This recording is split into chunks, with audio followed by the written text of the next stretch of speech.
Nega xitoylik ayollar ozg'in chiroyli bo'lib yurishadi, umuman semirishmaydi, bilasizlarmi? Men buni sirini Xitoyga bir haftaga borganimda bilib keldim. Xitoylik ayollar ham, erkaklar ham umuman olganda bu ozg'inlikni go'zallik deb bilishar ekan. Shuning uchun ular semirib ketmasligiga harakat qilishadi.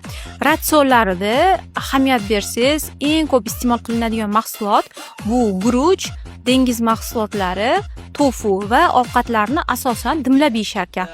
Qovurilgan ovqatlari ham juda ham kam va eng muhim narsani men o'zimga ham bir olib oldim. Ulardan ko'k choyni juda ko'p iste'mol qilishyapti. Ya'ni choy madaniyati xitoyliklarda juda ham yuqori darajada. Har ovqatdan keyin ham, ovqatdan oldin ham ko'k choyi juda ko'p iste'mol qilishadi. Va albatta erkaklar ham, ayollar ham kun davomida faol harakatda, velosipedda yurishadi va piyoda ko'p yurishadi. Shuning uchun ham erkaklarda ham, ayollarda ham ortiqcha vaznni deyarli ko'rmaysiz.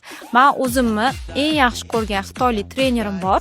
Bu ayolni siz ham internetda menimcha bir marta bo'lsa ham ko'rgansiz. O'zi juda ham katta vazndan trenirovkalar qilib, to'g'ri ovqatlanib, ideal vaznga tushgan va hozirgi kunda minglab ayollarni ozdirib kelyapti.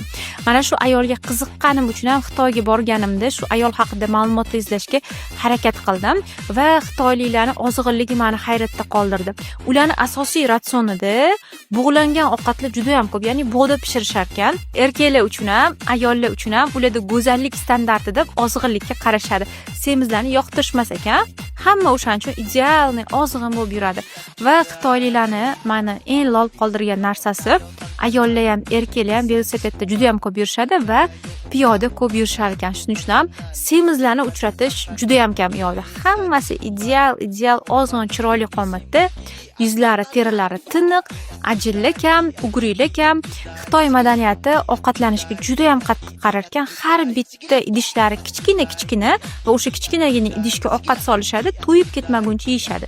Deyarli 70-80% to'yishganda ovqatlanishni to'xtatishar ekan. Xitoylik mana shu ayolni internetda ko'rib, men o'zim ham ortiqcha vaznim bor paytda uni mashqlarini bajarib, ancha-muncha ortiqcha vazndan xalos bo'lganman va sizga ham eng mashhur trenirovkalarni yig'ib qo'ydim. Agar bu ayolni mashg'ulotlarini ko'rib siz ham uyda mustaqil ozishni xohlasangiz, kommentariyaga to'r raqamini yozib qoldiring.